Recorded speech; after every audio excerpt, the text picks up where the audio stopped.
दोस्तों, अस्सलाम वालेकुम। क्या हाल है? आई होप सब ठीक हैं, खुश हैं, मज़े में हैं। अल्लाह का शुक्र है, मैं भी बढ़िया। वीडियो पसंद आए तो लाइक ज़रूर कर लें, चैनल पर नए हैं तो सब्सक्राइब भी ज़रूर कर लें। और मेरे नए व्यूवर से हम्बल रिक्वेस्ट है, वीडियो आगे तक ज़रूर देखें, आपको ज़रूर पसंद आएगा। पसंद आए तो लाइक ज़रूर कर लें। चलिए आज का वीडियो शुरू करते हैं। ज़ोहर हो गई है और मैं कितनी ज़्यादा नींद में दिख रही हूँ। नींद आने की वजह क्या है मैं आपको बताती हूँ आगे वीडियो में। चलिए, बहुत दिन से रेसिपी और किचन ही घुमा रही हूँ और मैं भी बाहर नहीं गई हूँ। चलिए गार्डन घूम के आते हैं, पहले किचन गार्डन, उसके बाद आकर फिर से किचन क्वीन है तो किचन में ही रुकेंगे ना। ये बासमती झाड़ का पत्ता है, ये चावल में डालेंगे तो बासमती चावल का स्मेल आती है। इसे अन्नपूर्णा का भी पौधा बोलते हैं। बकरियों की वजह से मैंने इस पर जाली लगाई है। देखिए, गुलाब के पौधे पर पत्ते बिल्कुल नहीं हैं, फूल हैं। पत्ते सारे बकरियां खा रहे हैं। चलिए खैर कोई बात नहीं। येलो फूल आए हैं, वाइट फूल आए हैं। देखिए, एक अंजीर था, अब 3 अंजीर लगे हैं और रुके हैं, मतलब शायद पकेंगे। और ये कद्दू लगा है। इतने सारे कद्दू में एक 2-3 कद्दू अभी हेल्दी लग रहे हैं, शायद बड़े हो जाएंगे। देखिए, ये बेबी से झाड़ को फूल आया है, मतलब अभी केले ही केले होंगे। और ये मसाले के झाड़ तो माशाल्लाह हेल्दी हैं। अभी एक दिन मुझे कुछ सब काम छुट्टी करके इन पर ध्यान देना पड़ेगा। ये काली मिर्च की बेल है और ये अवरे की फली है। और देखिए गूसबेरी और आ गई, मतलब साल में 2 बार आते हैं शायद, और इतने ज़्यादा आते हैं। आप देख रहे हैं वो जो बारीक कचरा कचरा दिख रहा है ना गूसबेरी के साथ, उसको भी गूसबेरी लगेंगे। और ये मिर्च के झाड़ हैं, ऊपर मुंडी करके मिर्च होती है ना, वो लगाई है कॉर्नर से मैंने। कुंडियों में पुदीना लगाया है और चेरी टमाटर तो देखिए आ रहे हैं थोड़े थोड़े। और ये टमाटर भी पक गए हैं, निकाल लूँगी कल। और देखिए, जो बैगन को मैंने पर्पल बोलकर लगाया था, वाइट लगे हैं उसको। ये बैगन को शायद उसी के कांटे लगे हैं, पर 2 दिन जाएंगे उसके बाद तोड़ लूँगी। और ये केले भी बड़े हो रहे हैं। ये चमकुरे का पत्ता मैं यूज़ नहीं करती हूँ, फिर भी उगाई हूँ। आम का झाड़, पात्री साहब बता रहे थे पीछे 2 झाड़ों को बाहर आई है आम की बोलकर। मैंने तो एक को देखा था, मैं नहीं उनको बताया था, पर दूसरा एक छोटा है उसको भी आई है बोलते। चलिए देख कर आते हैं। बगो बगो बगो बगो। हाँ, इसको भी आई है। देखिए, ये छोटा ही झाड़ है, आई है, इसको अच्छी खासी आई है। और वो पीछे वाले को भी आई है। पीछे वाले को तो पिछले बार भी आई थी, पर फल लगा था पता ही नहीं चला। जब बंदर तोड़ के पूरा नीचे फेंक दिए तब इतना गुस्सा आया था, मतलब साल भर का अचार बन जाता था। ये लगभग 10:30 या 11 बजे का टाइम है। मेरे सामने के दरवाजे का व्यू जो बताई, उसके बाद मैंने ज़ोहर की नमाज़ पढ़ ली और यूसुफ के लिए जो वजीफ़ा करने वाली थी वो वजीफ़ा करी हूँ। वजीफ़े की वजह से मुझे नींद आ रही थी, काफ़ी देर तक बैठना पड़ा ना। बिस्मिल्लाहिर्रहमानिर्रहीम 786 बार पढ़ना होता है और 40 दिन के पानी पर दम करना होता है। और हर रोज़ सुबह खाली पेट 40 दिन तक बच्चों को पिलाना होता है, अच्छे दिमाग के लिए, जहानत के लिए, पढ़ाई में फ़र्स्ट आए, ऐसी सारी दुआएं होती हैं। ये लगभग मैं बड़े लड़के को भी 2-3 बार करी हूँ और इसको एक बार करी थी, पिछले वीडियो में तो बताई हूँ ये गड़बड़ा है बोलकर, तो इसलिए इसे इस बार सिर्फ 3 दिन का ही कर मैं खुद ही पिला रही हूँ। क्योंकि अभी 10th की बोर्ड एग्ज़ाम देने वाला है, उसके बाद उसकी नीट की एग्ज़ाम आएगी, 12th की एग्ज़ाम आएगी, अभी उसको भी सारा कंपटीशन एग्ज़ाम देना पड़ेगा। तो बाकी सारी मेहनत करते हुए भी अल्लाह के दरबार में हाथ उठाना ज़रूरी होता है, तो वही सब कर रही हूँ। इसी मतलब वजीफ़ा वगैरह करने में, नींद की धुंधकी में मैं है ना खाना ही नहीं पकाई। कल रात में जो ये बनाई थी ना तहारी, वो थोड़ी थी तो इसीलिए मैं भी थोड़ा रिलैक्स ही करी, क्योंकि पादरी साहब जल्दी आए तो ये दे दूँगी, नहीं देर करें तो पूरा ताज़ा पक जाएगा बोलकर। उसी बीच में मैंने छाछ बना ली और स्ट्रॉबेरी लस्सी बनाई यूसुफ के लिए, थोड़ी सी चीनी और स्ट्रॉबेरी फ्रूट डालकर। और ये पादरी साहब को तो मैंने वो तहारी खाने को दे दी क्योंकि वो जल्दी आ गए थे। उसके बाद हम दोनों को भी भूख लगी थी। यूसुफ को तो काफ़ी सारा जूस हो गया था, वो नहीं मांग रहा था, पर मुझे भूख लगी थी। लाइट गई थी, देखिए लाइट जाने के बाद भी काफ़ी अच्छा वीडियो बन रहा है ना।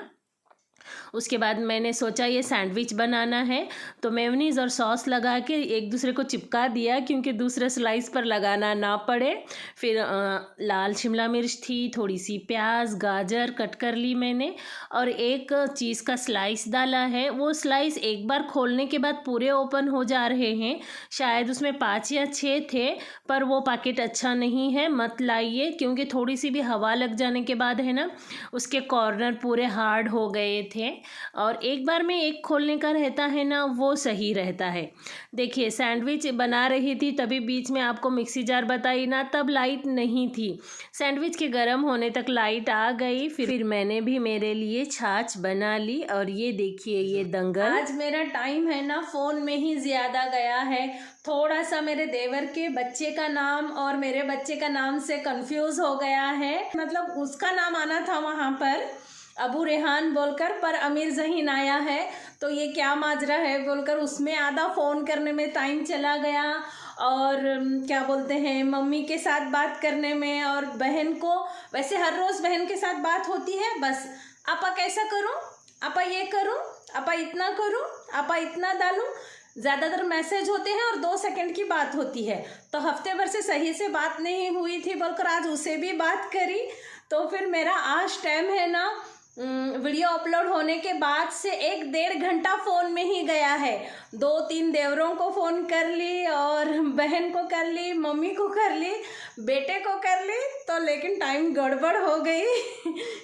उसके बाद मैंने मगरिब की नमाज़ पढ़ ली। और मेरा तो ये रूटीन है, आपको पता ही होगा, पर बहुत सारे वीडियोस में नहीं बताई हूँ। अगरबत्ती लगाई हूँ, देखिए ठंडी काफ़ी है, हीटर चालू है। ये पर्दे बंद करना यूसुफ का काम है, पर अब वो बहुत ज़्यादा पढ़ाई कर रहा है ना, तो उसे नहीं बोल रही हूँ, मैं ही कर रही हूँ। ये मगरिब के टाइम का मेरे घर के दरवाज़े के बाहर का व्यू है। और देखिए अभी कितना उजाला उजाला है, पर मगरिब हो के 15 मिनट हो गए हैं। चलिए, ये लाइट में है ना मुझे ऐसा बंद चालू वाला पसंद आता है, तो वो बार बार चेंज करना पड़ता है। और ये हॉल के कर्टन भी बंद कर रही हूँ। वीडियो पसंद आए तो लाइक करना बिल्कुल ना भूलें, प्लीज़ थम्स अप कर दें। चलिए, बच्चों के रूम का कमरे के भी पर्दे मैंने चौड़े कर दिए। फिर मगरिब के बाद मैं पूरे दरवाज़े बंद कर देती हूँ, इसीलिए किचन का दरवाज़ा भी बंद कर लिया। और किचन काउंटर देखिए इतना भर गया है, मुझे ही समझ में नहीं आ रहा है क्या काम पहले करूँ और क्या काम बाद में करूँ, इसलिए सोच रही थी। और काफ़ी 2-3 मिनट तक रुकी थी मैंने किचन काउंटर के पास, वो कट कर दिया है। चलिए, 1.25 किलो से 1 किलो तक बोनलेस मटन लिया है, आधा किलो बोनलेस चिकन लिया है। पर चिकन में है ना 2-3 हड्डियां आ गई हैं, वो कैसे निकालूं पता नहीं चल रहा, तो इसलिए मैंने डाल दिया है। जब गलने के बाद है ना उसे आराम से निकाल देंगे। 4-5 मुट्ठी ही चना दाल लिया है, और इसमें आज मैं आलू नहीं डाल रही हूँ। मटन की स्मेल निकालने के लिए बड़ी साबित इलायची 2 डाल रही हूँ, उसमें से एक ख़राब निकली तो उसे फेंक दी, और चुटकी जावित्री डाल रही हूँ। बाकी मसाले मैं इसमें बहुत कम डालती हूँ क्योंकि खाने के बाद एसिडिटी का प्रॉब्लम ना हो।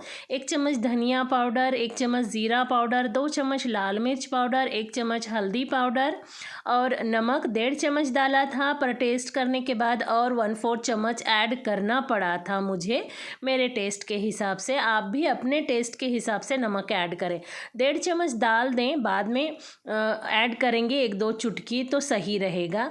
और मैंने शाही बिरयानी मसाला बनाया है ना 10 मसालों में, उसमें का मसाला डाल दिया, और 2 चम्मच अदरक लहसुन का पेस्ट डाल दिया, और 1 चम्मच बाज़ार वाला चिकन मसाला भी डाला है। अब इसको दिल खोल के गलने देंगे। 3-4 चम्मच मैंने छोटे चम्मच से तेल डाला है। तेल कच्चा ही है और इससे इसका फ्लेवर अच्छा आता है। वैसे इसमें टमाटर नहीं जाते हैं, पर हम लोगों को टमाटर का फ्लेवर ज़्यादा पसंद आता है, तो एक में के दो करके ही डाल रही हूँ, क्योंकि मुझे इसके ऊपर का छिलका निकालना है। और दाल गलते समय, मटन गलते समय हरा धनिया ज़रूर डालें, उसकी एक अलग स्मेल होती है, एक अलग फ्लेवर होता है।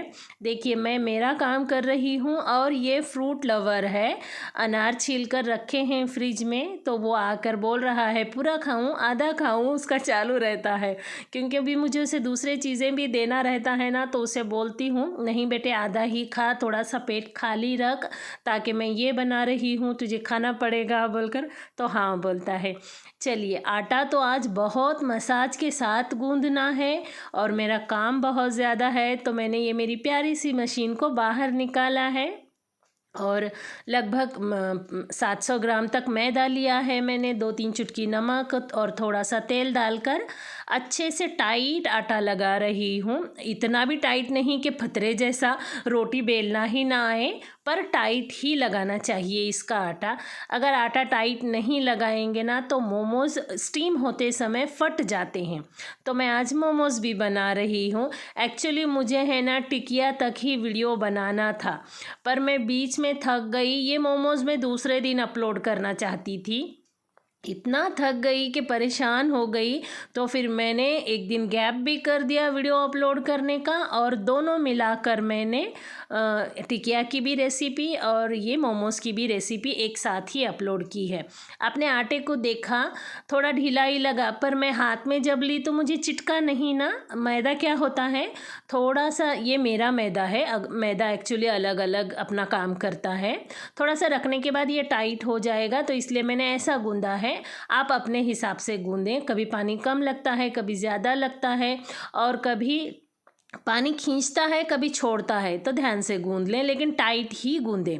चलिए मोमोज़ को मैंने चिकन को मैंने 2-2 3-3 पीस करके ही मिक्सी लगाया है, क्योंकि इसमें छोटे छोटे टुकड़े अच्छे निकलते हैं।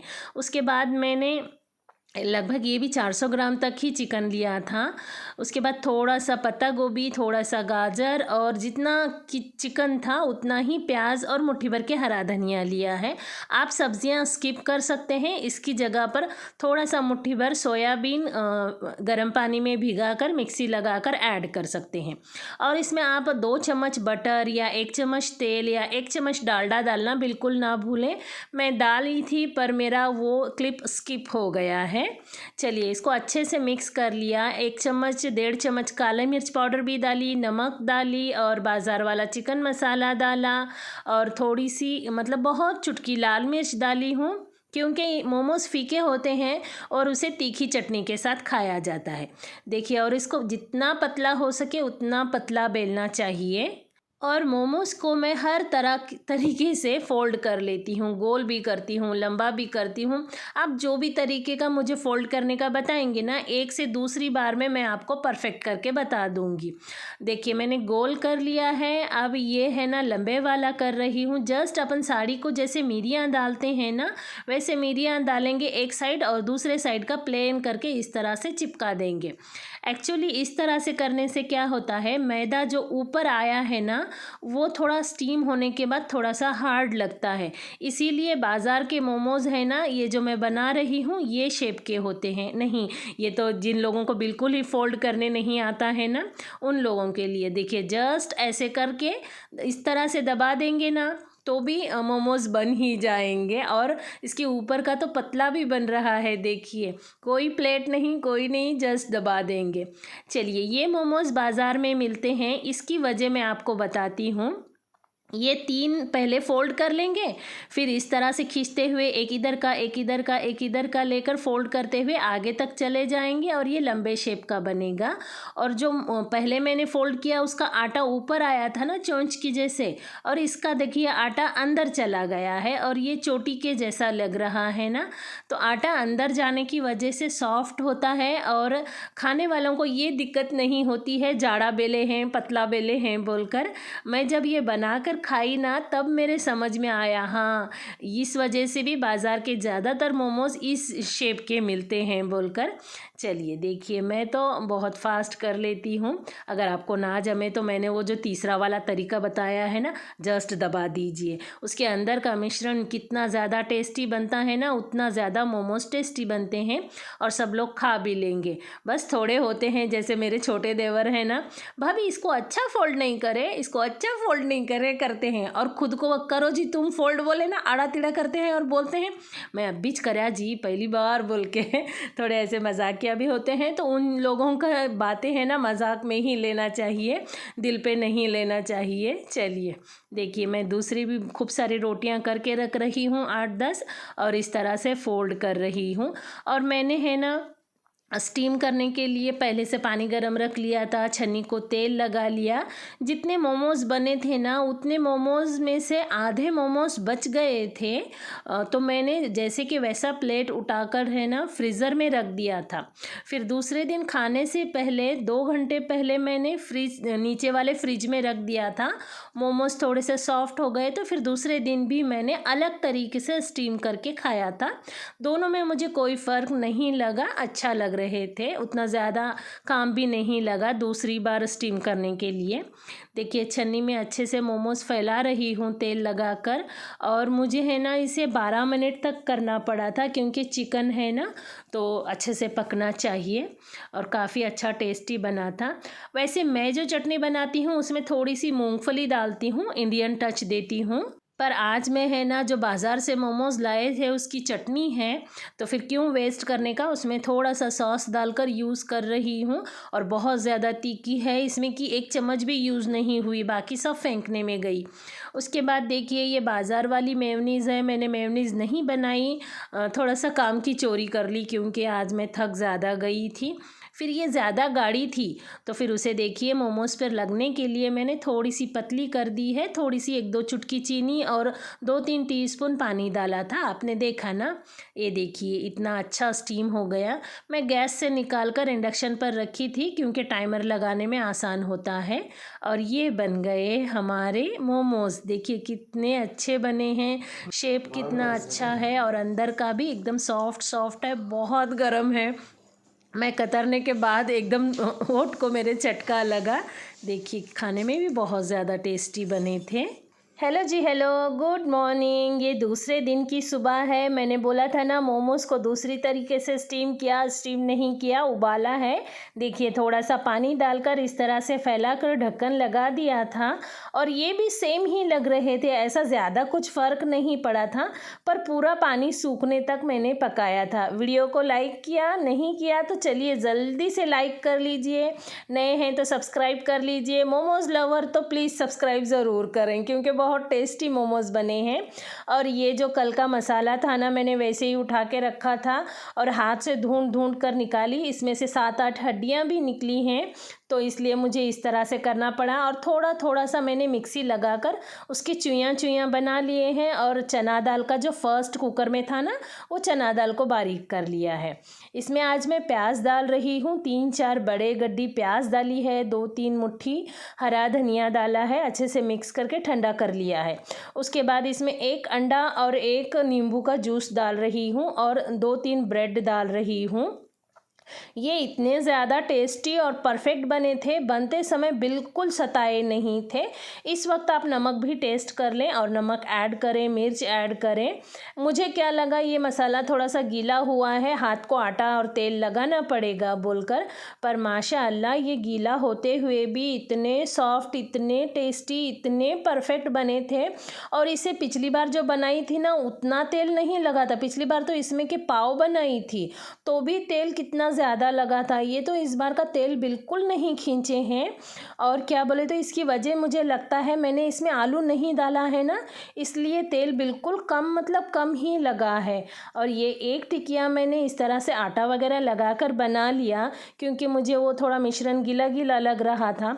उसके बाद मैंने ट्राई किया तो बगैर आटे के ही देखिए इतने अच्छे बन रहे थे, कोई ज़रूरत ही नहीं पड़ी। तो फिर मैंने आटा सरका दिया और ये टिकिया इसी तरह से बना लिए।